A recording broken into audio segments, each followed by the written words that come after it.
Olá, estamos fazendo mais uma entrevista aqui no nosso boletim Marco Antônio Villa, e uma questão que para mim é muito importante. Assim como historiador, né, minha tese de doutorado foi sobre a Guerra de Canudos, ah, pesquisei lá no Arquivo do Exército faz tanto tempo, 1991, 1992, lá no Rio de Janeiro, veja que faz bastante tempo, as ordens do dia, tive contato com o Coronel Davis, que era uma figuraça, depois outras vezes encontrei com ele, até em Canudos, várias vezes, em São José do Rio Pardo, onde tem a Semana Euclidiana, e sempre me interessei por história militar. Claro, tem coisas aqui sobre a questão de Cartago, Roma, as guerras púnicas, e fui estudando também, claro, a questão estava vendo a Batalha de Salamina, etc. E a história da guerra, e depois as questões mais recentes, como as batalhas da Segunda Guerra Mundial, Stalingrado, que é fundamental, né, que fez agora... fez 80 anos, eu até esqueço que nós somos, fizemos acho que 80 anos por aí, tem hora que eu esqueço, do final da batalha, para mim, decisiva da Segunda Guerra, Berlim, o dia D, etc, etc, etc. E a participação da FEB, né? Eu fiz resenhas sobre a FEB, a Força Expedicionária Brasileira, participei de debates, e que é um orgulho para mim a participação brasileira na Segunda Guerra Mundial. E tenho acompanhado aí no campo mais do jornalismo, claro, desde o dia 24 de fevereiro do ano passado, a questão da guerra da Ucrânia. Fiz um convite, e agradeço muito ao coronel da reserva, Paulo Filho, ter aceito o meu convite. Coronel, muito obrigado. E eu já encaixaria para o senhor uma seguinte questão. Desculpe por essa longa apresentação que eu fiz. Eu fico acompanhando a guerra, vejo as imagens, pesquiso na internet, olho os mapas, conheço mais ou menos a região, quer dizer, nunca estive lá, mas conheço porque eu conheço a Ucrânia, já estudei, sei os rios, sei de batalhas ali da Segunda Guerra, especialmente da Segunda Guerra Mundial, e eu pergunto ao senhor, e vamos começar a partir dali, numa visão geral, coronel da reserva Paulo Filho, o que essa guerra, em termos militares, tem ensinado para nós, brasileiros, ou em geral, para a ciência militar? Muito obrigado por ter aceito o meu convite. Professor, muito obrigado. Eu que agradeço, né, estar aqui. Para mim é uma honra estar aqui com o senhor, é uma honra estar conversando e também com o pessoal que está acompanhando o seu canal. Professor, Obrigado. a primeira coisa que mais chama a atenção dos analistas militares é justamente que a guerra de alta intensidade, a guerra como ficou conhecida, né, o impacto de duas vontades, o impacto cinético no campo de batalha, ela não acabou, né? Ela está aí. Eu digo isso porque na década de 2000, né, com o fim da Guerra Fria, com o fim da história do Fukuyama, né, com a guerra ao terror dos Estados Unidos, se esperava que não houvesse mais esse confronto de alta intensidade entre grandes potências, pelo menos, né? Essa guerra ficaria restrita ao terceiro mundo, né, a potências menores. Um general britânico chamado Rupert Smith escreveu um livro, eu tenho até ele aqui em algum lugar na minha biblioteca, que a primeira frase do livro é "já não há mais guerras", né? O que ele queria dizer com isso? Que a guerra de alta intensidade, essa como nós estamos assistindo na Ucrânia, tinha acabado. Eu me lembro de discussões que falavam sobre o fim da artilharia, né? Porque ela não seria mais necessária em guerras urbanas, em guerras ao terror, em guerras contra grupos como a Al-Qaeda, como o ISIS, né? E o que a guerra da Ucrânia comprova é que nada disso estava certo, né? Que a guerra, infelizmente, de alta intensidade, esse confronto cinético entre vontades continua existindo. Então nós estamos vendo aí combates de infantaria, combates de blindados, dezenas de milhares de granadas de artilharia sendo lançadas por dia, né? Cidades sendo destruídas com imagens muito parecidas à da própria Primeira Guerra Mundial.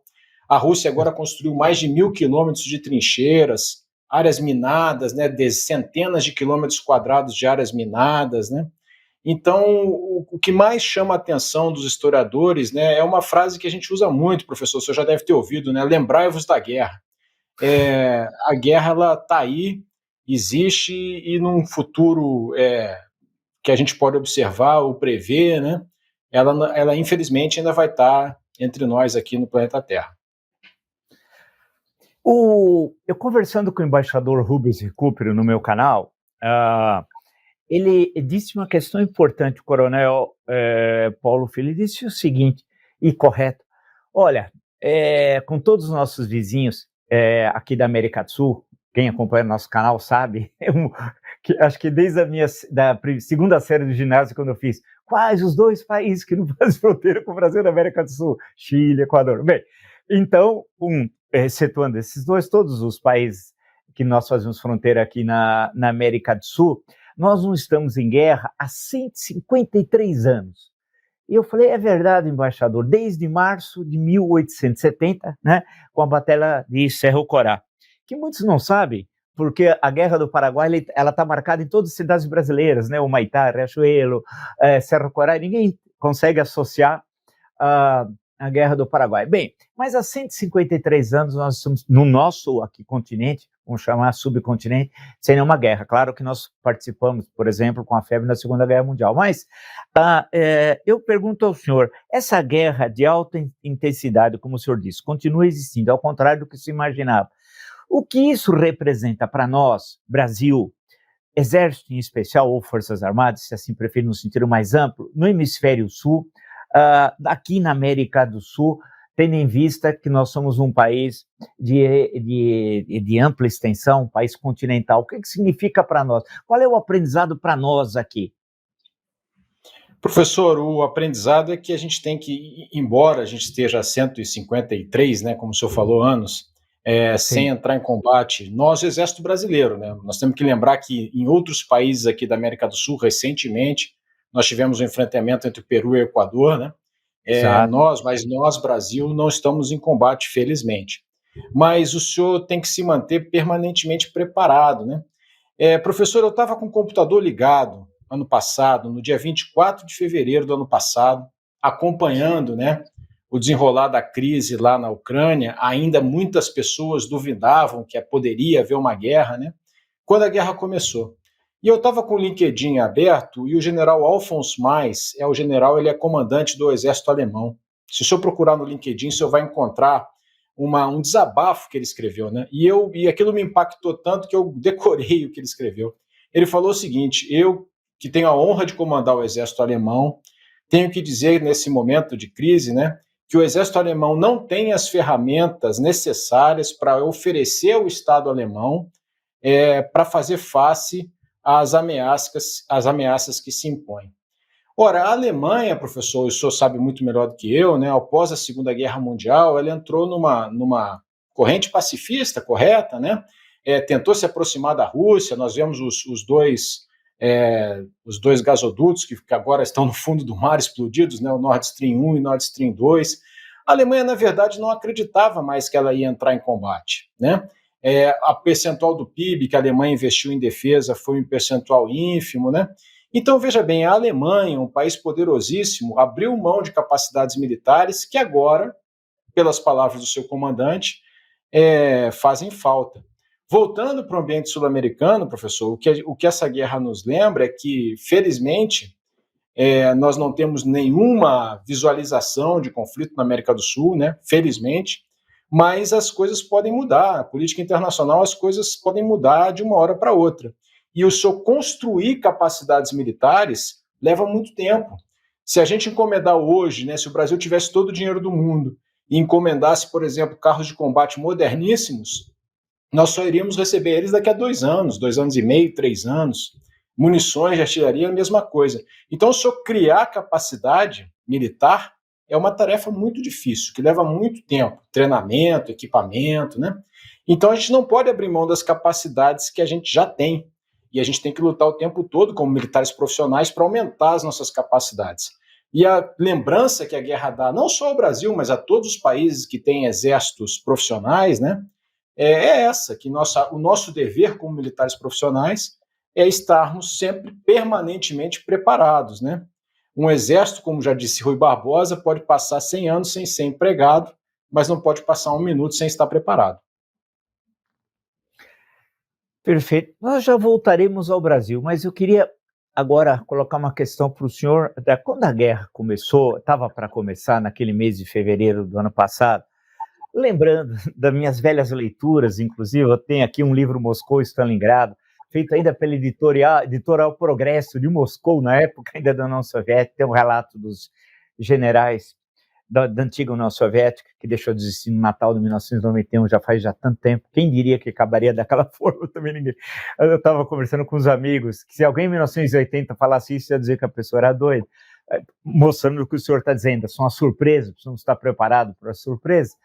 Mas quando estava para começar o conflito, eu achei, sinceramente, porque eu estava com aquela imagem da Segunda Guerra Mundial. Claro que teve, sabemos que a ida ao Afeganistão não foi lá muito feliz, tem até um grande livro da Svetlana Alexievich, que é a Prêmio Nobel de Literatura, Meninos de Zinco, sobre a tragédia que foi a guerra da Rússia na Afeganistão, foi uma espécie de Vietnã da antiga União Soviética, né? Mas eu achei que a guerra foi rápida, eu estava com aquele exército russo na minha cabeça, ao menos da parte a partir de Stalingrado, ao menos, e que o exército ucraniano seria facilmente vencido. Eu pergunto ao senhor, uma pergunta A e B.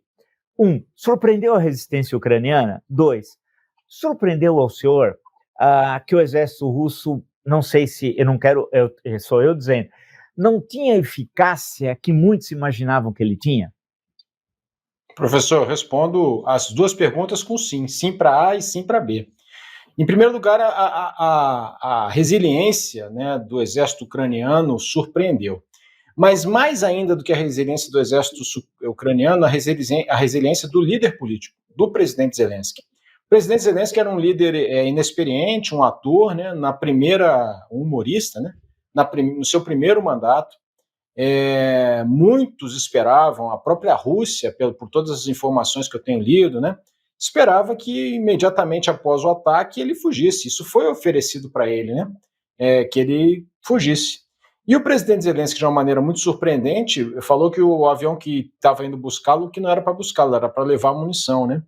E a partir daí ele fez o que se espera de um líder político numa guerra, que é o que se espera? No campo interno, galvanizar a vontade do seu povo na luta, no atingimento dos objetivos que ele, como líder político, coloca, e no âmbito externo, angariar apoios, né? Então, ele conseguiu, como nós estamos observando, né, nós já passamos aí, os Estados Unidos já passou de 30 rodadas de envio, né, de material militar para a Ucrânia, e os outros países europeus a mesma coisa, e conseguiu angariar esses apoios. Então, o presidente Zelensky fez muito mais do que se esperava desse ponto de vista, né? Conseguiu galvanizar esses apoios. E o exército ucraniano fez o que era necessário. O que era necessário? Resistir aqueles 15, 20, 25 primeiros dias, que foi o tempo que eles lutaram praticamente sozinhos, né? Sem receber, pelo menos ostensivamente, o apoio do Ocidente, e conseguiram deter o avanço do exército russo. Que aí, entrando na segunda pergunta do senhor, não fez jus, né, à fama que ele tinha de ser um exército muito poderoso. O que aconteceu com o exército russo, né? A ação na Ucrânia em 2014, antes disso a ação na Geórgia em 2008, depois disso a ação na Síria em 2015, né? Em circunstâncias muito diferentes, né, em outras circunstâncias, aquelas circunstâncias que eu me referi na primeira pergunta do senhor, né, do já não há mais guerras, né, de guerras de baixa intensidade, guerras contra grupos não estatais, praticamente não estatais, deram uma falsa impressão para a liderança russa de que o exército russo ia atropelar o exército ucraniano, né? Mas o exército ucraniano já vinha em guerra desde 2014, né? Uma nova geração de oficiais generais muito novos, treinados pela OTAN, experientes, né? Certamente já tinham planos preparados. Então, conseguiram ganhar o tempo necessário para, a partir daí, receber os apoios que passaram a receber do Ocidente. Então, professor, foi uma dupla surpresa, é verdade.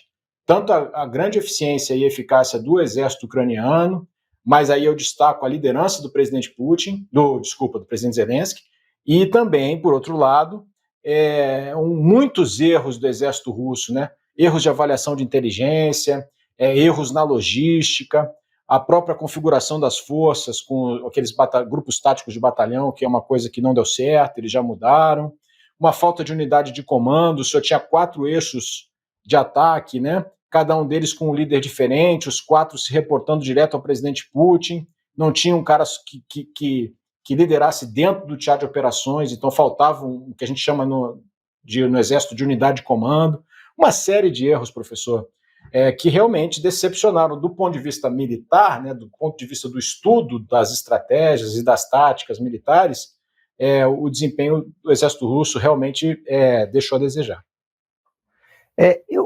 Vou colocar uma questão do Brasil para o senhor, mas o que me chamou a atenção, acho que não só, claro, minha, é evidente, mas acho que aquela fotografia daquela coluna de tanques, né, era um número enorme, dezenas, né, não sei se tinha lá 50, 60 tanques, um atrás do outro, né? Eu olhei aquilo numa estrada, eu fiquei pensando, pô, mas isso não é assim. Até eu que, com a minha formação mais primária possível, não sei se eu estou certo, mas do que eu leio, eu falo, mas não é assim, né? Está errado, né? Quer dizer, a impressão que dá é que o exército russo seria um passeio, né? Era um passeio, chegava a Kiev, ficava um tempo por lá, etc, tal, e todo mundo voltava para sua casa. E foi surpreendente a forma de resistência e a utilização, aí me desculpe também a minha ignorância, tenente coronel da reserva Paulo Filho, né, com quem nós estamos conversando. Essas armas modernas e eu acho que de baixo custo, não sei se eu estou correto, que esses drones, eu não sei se são tão de baixo custo assim, mas é que eu estou pensando num tanque, eu não sei se que é muito mais sofisticado. A utilização dessa, inclusive, que levaria a criação de novas formas também de tática, de estratégia e de defesa, né? Porque, se eu poderia, por favor, nos explicar, nós que somos ignorantes nessa ciência, como é que é isso, esses novos instrumentos de guerra que foram usados, creio que ao menos com essa quantidade pela primeira vez? Que falava o seguinte, mas é melhor o uso inteligente de armas burras do que o uso de armas inteligentes, né? Isso que o senhor se refere, né, é o uso inteligente de uma arma burra. É um drone que nós estamos vendo, né, na internet, né? É um drone de fabricação comercial, um drone que o senhor compra aí por poucas centenas de dólares na internet, que os exércitos ucranianos, lá as forças armadas ucranianas, adaptaram, por exemplo, granadas de morteiro presas em barbantes e copinhos plásticos, de copos descartáveis, né? Que aquele copo rompe, voa a tecla do capacete da granada, lá, uma granada de mão, e eles posicionam aquilo sobre as tropas e lançam. Isso é o uso inteligente de uma arma burra, ou seja, um produto que não foi feito para ser usado em combate, né, no caso desse drone, e foi adaptado para ser usado em combate. Mas nós temos também a entrada no combate, nesse combate, de armas muito modernas e disruptivas, né? Um exemplo que se falou muito, aí já usado pelo lado russo, é dos mísseis hipersônicos, os chamados Kinzhal, né? Mísseis Kinzhal. Um míssil, para ser hipersônico, ele tem que voar a 5 vezes a velocidade do som, né? Mach 5. E, teoricamente, todo mundo acreditava que o míssil russo Kinzhal esse voasse a essa velocidade. Se ele realmente voasse a essa velocidade, seria muito difícil para os Patriots, para os sistemas antiaéreos americanos que estão lá na Ucrânia, interceptarem os Kinzhal. Só que os Patriots conseguiram interceptar. Ou então das duas, uma, né? Ou o Patriot estava conseguindo fazer uma coisa para a qual ele não tinha sido projetado, ou o Kinzhal não voava a Mach 5, não era hipersônico, e era a segunda hipótese. Na verdade, o Kinzhal não atingia as velocidades que os russos diziam que ele atingiria. Então nós temos as duas coisas, professor. Nós temos um uso criativo, né, de armas, inclusive de instrumentos que não são armas, como esses drones comerciais, mas nós também temos os mísseis Kinzhal, nós temos uma ampla utilização de guerra cibernética, com novas ferramentas, nós temos a presença muito importante, por exemplo, daquela constelação de satélites do Elon Musk, né, da Starlink, que proporcionou comunicações para a Ucrânia de uma forma que os russos provavelmente não previram. Nós temos os drones iranianos, nós temos os drones turcos. Então, ao mesmo tempo que nós temos usos inovadores de armas muito baratas, como o senhor coloca, nós também temos o uso de armas, sim, no estado da arte, né, dentro da indústria de defesa, né? Especialmente esses mísseis hipersônicos e os drones. Mas não só isso, outras armas também, professor. E nós, nisso tudo, eu perguntaria ao senhor coronel da reserva Paulo Filho, e nós, será que nós podemos, nós tínhamos em certa época uma indústria bélica aqui no Brasil, né? Eu estou usando o verbo no passado, porque, salvo engano, se eu estiver errado, senhor, por favor, me corrija, ela não tem a importância que teve no passado, não tão distante, né? E eu pergunto ao senhor, como nós podemos combinar, sem dar uma de Policarpo Quaresma, de ultranacionalista, mas eu gosto sempre de tudo que a gente possa produzir aqui no Brasil é melhor do que comprar de fora, desde que seja em boas condições de preço e de qualidade, eu sempre penso assim. Mas eu coloco ao senhor, como é que nós podemos adaptar uma indústria bélica, se é que isso seja importante? Eu já antecipo, desculpa para o senhor, eu acho importante, mas posso estar errado.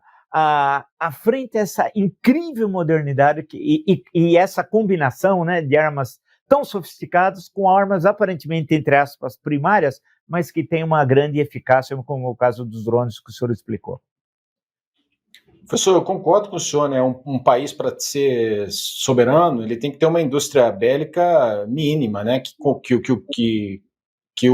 consiga manter um esforço de guerra mínimo, né? Então, se nós tivermos que entrar em conflito amanhã, certamente nós não teremos acesso a muitas tecnologias que nos vão ser bloqueadas, né? Dependendo das alianças que se formarem em torno do conflito. Então, um país como o nosso, que é uma das maiores economias do mundo, né? Tem uma área territorial importante, inegavelmente uma liderança no subcontinente sul-americano, tem um peso específico importante, né? Embora muitas vezes as pessoas achem que não tem, nós temos, né? Precisaria ter uma indústria, uma base industrial de defesa que fosse capaz de oferecer um mínimo, né? Um nível mínimo de capacidades de defesa, né? Só que as compras que o Exército, a Marinha e a Força Aérea fazem, elas são em quantidades insuficientes para manter uma indústria de defesa, né? O Exército faz uma compra de um lote de qualquer coisa, de um blindado, de uma arma, e só vai comprar de novo daqui a 10 anos, né? A indústria de defesa não consegue se manter só com as compras. Qualquer indústria do mundo não consegue se manter, exceto a norte-americana, né? Consegue se manter só com as compras do seu próprio país. Então, o Brasil teria que, a base industrial de defesa, para se manter, como o senhor pergunta, né, teria que ter condições de exportar, né? Então, a gente não pode perder oportunidades de exportação, não, no meu entender, né? Essas oportunidades são raras. Talvez uma aproximação com outros países sul-americanos, para que a gente pudesse oferecer produtos para os outros países sul-americanos, né, que são nossos vizinhos aqui, ou para outros países do que agora está na moda chamar de Sul Global, né, professor? Para outros países do Sul, chamado Sul Global. Mas a base industrial, para se manter, teria que ser uma base industrial exportadora, né? E isso não é fácil, porque tem que concorrer, né, com a base industrial dos países mais desenvolvidos. E ninguém abre mão, ninguém abre espaço gratuitamente, né, professor? Como o senhor sabe, especialmente nessa área, né? Mas o senhor tem razão, nós precisamos ter sim uma base industrial de defesa, na minha opinião, né, como oficial da reserva, nós temos que ter uma base industrial de defesa relevante que embora nós tenhamos aí indústrias esforçadas, só as compras brasileiras são incapazes de atender essa demanda. Deixa eu fazer uma pergunta, abusando aí do senhor, mas que eu fico pensando aqui, o Congresso Nacional, a Câmara dos Deputados, por exemplo, tem lá uma comissão de defesa, toda a discussão sobre o plano de defesa, que não cumpre suas atribuições, que devia estar estudando, discutindo, etc. Tal. Mas isso é uma opinião minha. Os deputados, os parlamentares em geral, conhecem muito pouco as questões da defesa nacional, né? Acho eu. Agora, o nosso território é muito diferente, né? Uma coisa seria a defesa, por exemplo, da Amazônia, o tipo de equipamento, eu estou pensando alto. Outra coisa, por exemplo, seria na fronteira com a Bolívia, né? Que temos um outro desenho, da Bolívia ao sul, passando por Paraguai até chegar ao Uruguai.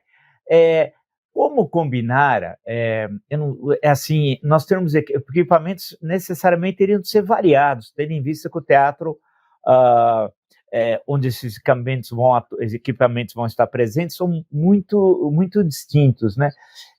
Como construir a pergunta é fácil, essa resposta, como construir uma política de defesa nacional de médio e longo prazo, como o senhor disse, porque qualquer encomenda demora muito tempo. Eu vejo a questão da Força Aérea agora, a questão recente, já tudo demora, né? É natural. Como construir uma política de defesa nacional num país de dimensões continentais como o Brasil e tão diverso? Bom, professor, o primeiro passo é que os assuntos de segurança e defesa entrem na pauta, né? Como o senhor falou, né? O assunto não está na pauta, né? Por isso eu agradeço o espaço que o senhor está nos dando aqui para que esse assunto seja discutido, né? Ele tem que ser discutido na imprensa, ele tem que ser discutido na academia, é muito importante que na academia se discuta assuntos de defesa, né? E isso vai extrapolando até que chega quase que por gravidade, né? No Congresso Nacional, tem que chegar, né? E aí o senhor falou em política de defesa, né? Nós temos que ter na minha opinião, né, nós temos que ter uma grande estratégia que defina para onde o Brasil quer ir, né, como Estado. Embaixo dessa grande estratégia, as políticas setoriais. Aí você teria uma política de educação, política de transportes, né, e uma delas a política de defesa. E essa política de defesa ela tem que ser concertada com a sociedade tem que entender aonde que nós queremos chegar, e aí sim dar as ferramentas, né, para que o Brasil precisa, para o seu setor de defesa, para que ele possa construir essas capacidades. O senhor falou que o Brasil é um país muito grande, nós temos diferentes biomas, o senhor está corretíssimo, né? Então, o Exército já faz isso, a Marinha e a Força Aérea também, né? Então, as nossas unidades da Amazônia, né, são completamente diferentes das unidades do Sul. Um batalhão de infantaria na Amazônia é um batalhão de infantaria de selva. Ele tem uma determinada distribuição de pessoal, tem equipamentos adequados, né? Para atuarem na selva. Um batalhão no Sul já é um batalhão blindado, tem carros de combate, então é uma outra estrutura, porque no Sul é pampa, amplos espaços, né? O meu filho é tenente do Exército, está no Pantanal lá, então ele tem uma especialização e vai fazer semana que vem uma especialização em Pantanal. Nós temos as montanhas de Minas, nós temos as tropas de litoral, de artilharia antiaérea, né? Então, isso aí é muito mais difícil, muito mais complexo para o Brasil, né, dadas as suas dimensões continentais, é muito mais difícil para o Brasil do que por exemplo, para Portugal ou para Espanha, né, países muito menores, né, com um bioma quase único em todo o país, né. Então, são desafios, né, que só podem ser respondidos pela sociedade como um todo. O Brasil que tem que decidir, né, o que fazer com a sua defesa. Né? É uma decisão do Estado Nacional. Eu queria agradecer mais muito, muito ao senhor, ao coronel da reserva, Paulo Filho, pelos esclarecimentos, foram, assim, muito bons, coronel, porque apresentou, para quem nos acompanha aqui no canal, porque a gente consome essas notícias, não se sabe bem como, dão informações daqui e dali, mas fica tudo muito superficial. Eu acho que essa discussão é um pouco profunda, que passa, inclusive, como o senhor disse no final, por uma política de defesa que a sociedade entenda como sua, isso chegar ao parlamento, né, tendo em vista que nós somos um país de dimensões continentais, e mesmo, claro, militar, muitas vezes as pessoas não entendem. Todos nós sabemos a tragédia humanitária, ninguém está transcendendo a tragédia humanitária, que é o mais importante, mas há questões que são fundamentais que envolvem a questão de equipamentos, tática, estratégia, o que é que está acontecendo, o que nós aprendemos, né? Afinal, estamos em guerra, já podemos relembrar na história há milênios, né? E com isso, cada país, cada império, depende do momento histórico, foi aprendendo e como se defender, como é que se expandiu. Eu estava até lendo agora rapidamente que no caso do Império Russo é interessante, ainda na época czarista, eles não tinham colônias, eles se expandem pela Ásia, né? Incorporam o império, diferente do Reino Unido, por exemplo, da própria França, etc, etc. Então, a gente vai aprendendo sempre. Eu agradeço muito a gentileza do senhor ter me atendido e tomo a liberdade oportunista de, mais à frente, vamos ver, né? Porque, infelizmente, esses combates é difícil de saber quando é que vai terminar, poder novamente conversar com o senhor e quem acompanha o nosso canal, ter os esclarecimentos que o senhor fez de forma tão didática, tão clara. Então, Então, agradeço muito ao Coronel da Reserva Paulo Filho pela gentileza de ter recebido. Muito obrigado, Coronel. Eu que agradeço, professor, foi um grande prazer, espero que tenha contribuído, e agradeço ainda mais o espaço que o senhor nos concede. Muito obrigado. Obrigado, Coronel.